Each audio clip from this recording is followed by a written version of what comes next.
देखो तो साइन 180 की वैल्यू कितनी होती है? 0। 210 की बनाए तो यानी कि साइन 180 प्लस 30 लिख सकते हैं ना। तो कौन से क्वाड्रेंट में घुस गया ये? थर्ड में साइन नेगेटिव देता है यानी कि साइन 30 लिख सकते हैं इसको, क्योंकि कौन सी एक्सिस है? एक्स एक्सिस है ये वाली। तो कितना आया? माइनस का हाफ आएगा ना, माइनस का 1/2। फिर ये चेंज करेंगे तो अगली वैल्यू लिख देंगे, मतलब माइनस का 1/√2। फिर अगले पे चलेंगे तो माइनस का √3/, लिखते जाएंगे ना इसे। और फिर 270 जैसे ही आया तो मतलब इस पे आ गया अपन 270 एक्सिस पे। अब इधर टपके हैं उधर टपके, साइन रहना तो नेगेटिव ही है, तो अपन लिख क्या सकते हैं इसे? साइन 180 प्लस 90 लिख सकते हैं ना। तो देखो क्वाड्रेंट कौन सा सो एक तरीके से, यानी कि साइन का साइन लिखा और 90 लिख सकता हूँ, और थर्ड तो नेगेटिव साइन भी लगेगा। साइन 90 की वैल्यू 1 होती है यानी कि -1। अब देखो थोड़ी देर पहले आप कह रहे थे कि साइन की मैक्सिमम वैल्यू 1 है, क्या है ना, और मिनिमम वैल्यू आप 0 कह रहे थे, जबकि अब तो क्या मिल गया? तो ये ध्यान रखो कि इसकी -1 रेंज और 1 रेंज होती है। कहां से कहां चलती है हमेशा वैल्यू? साइन की कितनी भी वैल्यू आप बनाते चले जाओ, कहां से कहां मिलेंगी? -1 से 1 के बीच। बोलो, ये क्लियर हो गया ना। ऐसे आप अदर ट्रिगो जो है कोस, टेन, कोट, उन सब की भी बना सकते हो। मैं सिर्फ साइन की बता रहा हूं, बाकी आप कल घर से करके लेके आना, ठीक है। अभी देखो मैंने क्या बताया है वो बात समझना।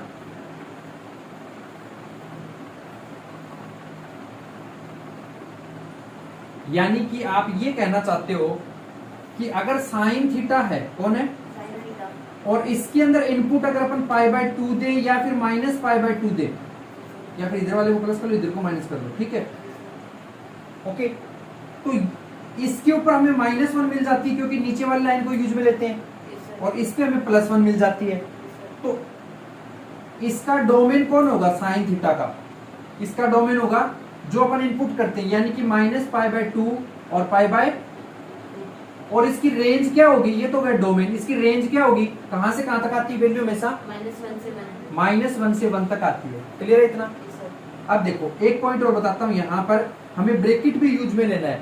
या तो अपन ये स्क्वायर ब्रैकेट लगाएंगे और या फिर अपन लगाएंगे स्मॉल ब्रैकेट। कर्ली ब्रैकेट नहीं लगा सकते क्योंकि रियल नंबर पे बेस्ड होती है ट्रिग्नोमेट्री, ठीक है। तो समझना, अगर मान लो कोई वैल्यू ये दे रहा है कि x ग्रेटर है वो 2 है, क्या कह रहा है? और इधर कह रहा है कि 1 है, ठीक है। यानी कि 1 को ले रहा है कि नहीं ले रहा है? ये इक्वल टू नहीं दे रहा ना, यानी कि x की वैल्यू आप 1 नहीं ले सकते।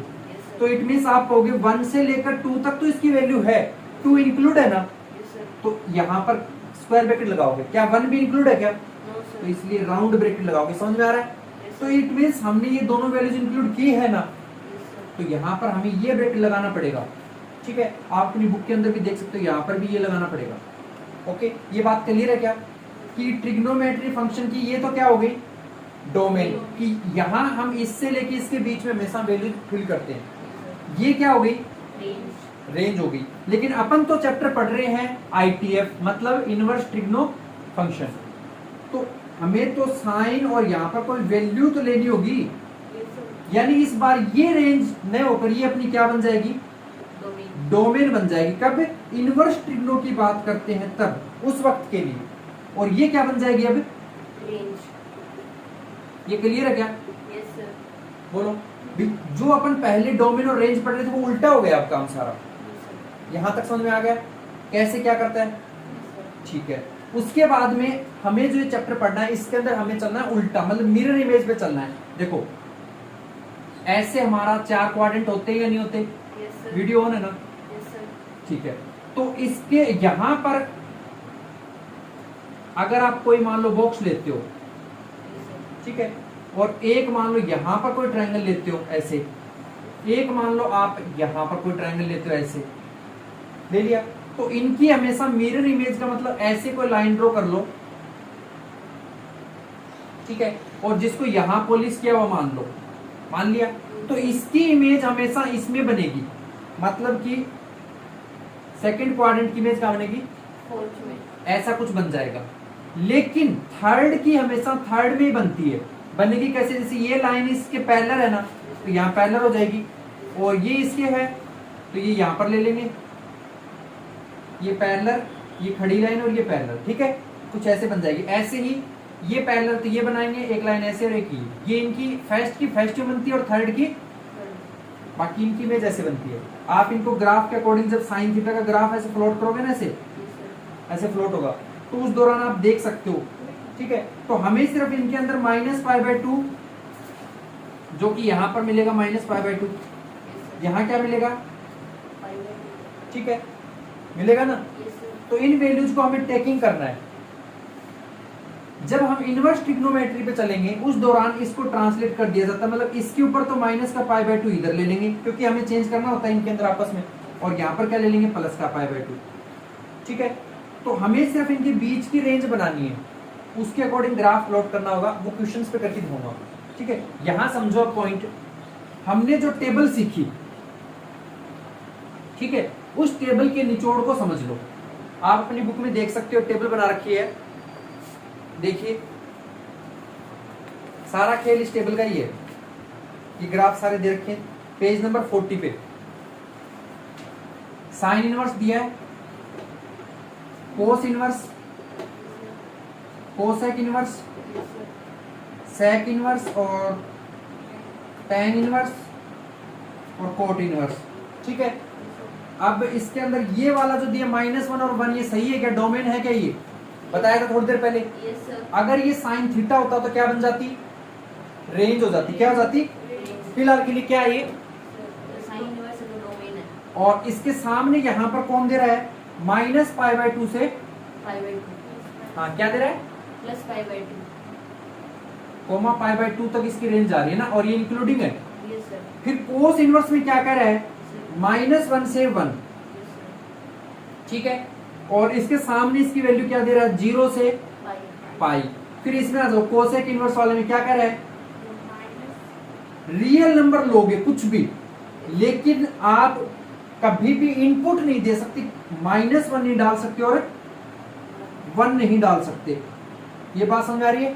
इन दोनों के बीच की वैल्यू कभी फील नहीं करोगे, V1 के बीच में देखिए 0.5 आता है ना, वो चीज नहीं डाल सकते, -1 होगा यहाँ पे, ठीक है ना।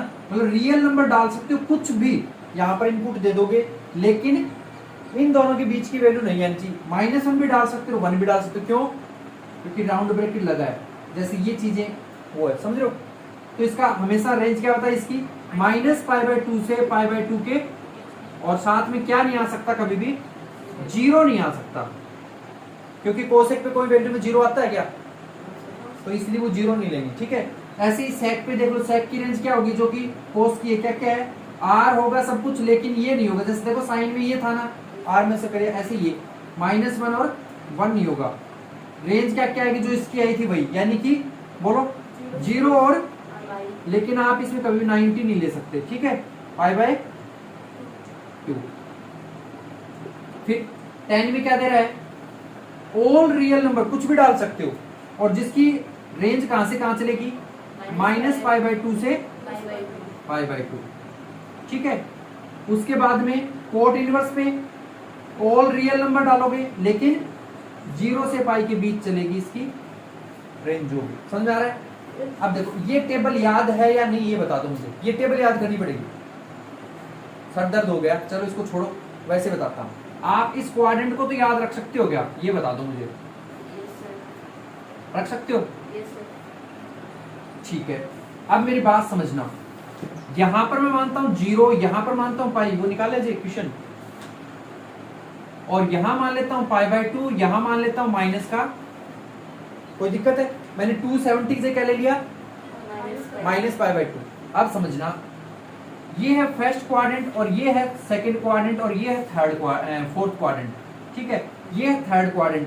थर्ड को हम बिल्कुल भी यूज में नहीं लेंगे जब क्वेश्चन सोल्व करेंगे उस दौरान, ठीक है। अब देखो इसमें क्या लिखा है, ये -π/2 और π/2, इसमें क्या लिखा है, -π/2 से +π/2, इसमें क्या लिखा है, -π/2। इट मींस कौन कौन है जो -π/2 और π/2 के बीच में अपना खेल दिखाना चाह रहा है, साइन, कोसेक और टेन इनवर्स, यानी कि ये अपनी सारा खेल इस एक्सिस पे दिखा रहा है, ठीक है, याद रहे तो ठीक है, वरना इसको याद कर लेना।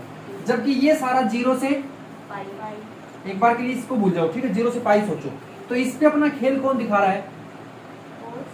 कोस, सेक और कोट इनवर्स दिखा रहा है या नहीं दिखा रहा? तो बस हमें ये याद रखना, या तो इस टेबल को याद कर लो, या फिर ये कौन सा याद हो गया वो बता दो मुझे। वो द्रोड़ा याद हो गया। देखो यहां से मैं स्केच कर रहा हूं इसको। देखो थोड़ी देर पहले मैंने कहा था मिरर इमेज, क्या कहा था? यानी कि सेकंड का यहां बनता है और फोर्थ का यहां बनता है, थर्ड का यहां बनता है, इसका यहां बनता है, फर्स्ट अपनी जगह पे रहता है, वो है वहीं पे, ठीक है। तो यानी इसमें अगर कोई चीज है ना तो उसका आंसर हमेशा थीटा लेंगे। आंसर क्या लेंगे? ओके। जबकि अगर कोई सेकंड क्वाड्रेंट में, कौन से में, तो उसका आंसर हमेशा पाई माइनस थीटा लेंगे। क्या लेंगे? ठीक है, ये आंसर लेंगे। क्लियर है? जबकि यहां कोई आंसर आ गया तो उसे अपन लेंगे माइनस का पाई। क्या लेंगे? सॉरी, माइनस का थीटा। क्या ले लेंगे? अब मेरी बात समझना, इसमें कौन कौन पॉजिटिव होता है? साइन और कोसेक होता था, तो इसकी मिरर इमेज यहां जाके अपना आंसर दे रही है, और कोस और सेक का यहां दे रहा है। कोट और टेन दोनों होते थे, तो टेन तो उधर शिफ्ट हो गया, कोट ऊपर की साइड शिफ्ट हो गया। बस ये ऐसा ही किया, ठीक है, क्लियर इतना?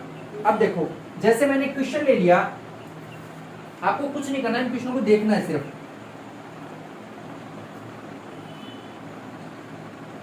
मैंने एक क्वेश्चन लिया है, कोट इनवर्स माइनस का 1/√3 दिख रहा है?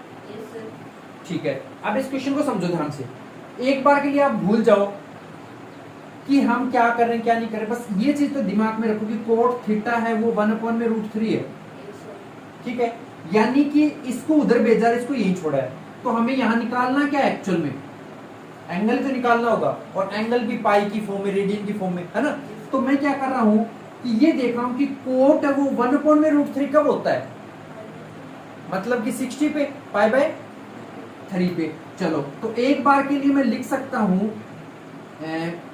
सिंपल रफली बता रहा हूं एक बार, कि कोट थीटा जो है, सॉरी π/3 जो है वो अपना 1/√3 होता है। तो लेकिन यहां इस वैल्यू के आगे साइन किसका लगा है? अगर प्लस का लगा होता तो अपन ये क्वाड्रेंट ले लेते, लेकिन कोट के जब माइनस लगा हो, मतलब कौन सा क्वाड्रेंट है? सेकंड होगा। तो इट मींस अगर इसको सोल्व करें तो हमें क्या मिलता है? क्या मिलता है? लेकिन हमें आंसर में क्या लिखना पड़ेगा? मैंने कहा था आंसर हमेशा क्या लिखेंगे? Pi minus theta. यानी कि पाई की वैल्यू आप बता रहे हो π/3 करके, तो कितना आएगा? 3 एलसीएम आ गया, 3π माइनस पाई मतलब 2π/, यानी कि कोट 120 अपना आंसर आ रहा है। एक तरीके से आप चेक कर सकते हो कोट 120 की वैल्यू क्या होती है। कुछ समझ में आया? बोलो। आप प्रॉपर करना चाहते हो लैंग्वेज, तो आप अपने एग्जांपल जो दे रखे हैं ना, इनकी लैंग्वेज ले लेना, कि इसको पहले y की इक्वल माना, फिर इसको इधर भेज दिया, तो ये बन गया कोट y, और ये आ गया माइनस का 1/√3। आएगा कि नहीं आएगा? फिर इसको ट्रांसलेट कर लो उस तरीके से, ठीक है। अभी मैं आपको जल्दी एग्जांपल बता देता हूँ इसकी हेल्प से, आप जल्दी खुद भी बोलना। जैसे पहला क्वेश्चन ले रहा हूँ, साइन इनवर्स -1/2। अब देखो ये नेगेटिव है, कौन से क्वाड्रेंट पे जाऊं? फोर्थ पे जाऊंगा, क्योंकि साइन इन के लिए मुझे फोर्थ क्वाड्रेंट लेना है। ठीक है जी, फोर्थ पे हमेशा आंसर में क्या आएगा? तो मैं आंसर लिख रहा हूं माइनस, ठीक है। अब थीटा, साइन हाफ कब होता है? π/6 यानी 30 पे। बस यही आपका हो गया आंसर, समझ में आया? चलो दूसरे पे चलते हैं।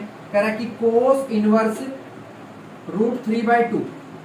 तो एक बार के लिए देखो ये वैल्यू कैसी है, तो कोस के लिए कौन से लिए? सेकंड क्वाड्रेंट या फर्स्ट क्वाड्रेंट? फर्स्ट का आंसर हमेशा पॉजिटिव आता है, तो मुझे कोस कब पॉजिटिव होता है? √3/2 कितने पे होती है बोलो? π/3। बन गया ना? बस यही हमारा आंसर है। अगला देखो, कोसेक इनवर्स 2। अब ये पॉजिटिव है, यानी कौन सा क्वाड्रेंट दें? देखो तो आपको ये तो पता है कि साइन थीटा हाफ कब होता है? π/6 पे होता है, तो इट मींस इसको 2 ऊपर का पहुंचा देगा, क्योंकि 1 में साइन थीटा हमारे कोसेक थीटा के इक्वल होता है, तो ये वैल्यू इसी की है। तो यहाँ पर पाई बाय 6 आंसर लिख सकता हूँ नहीं लिख सकता?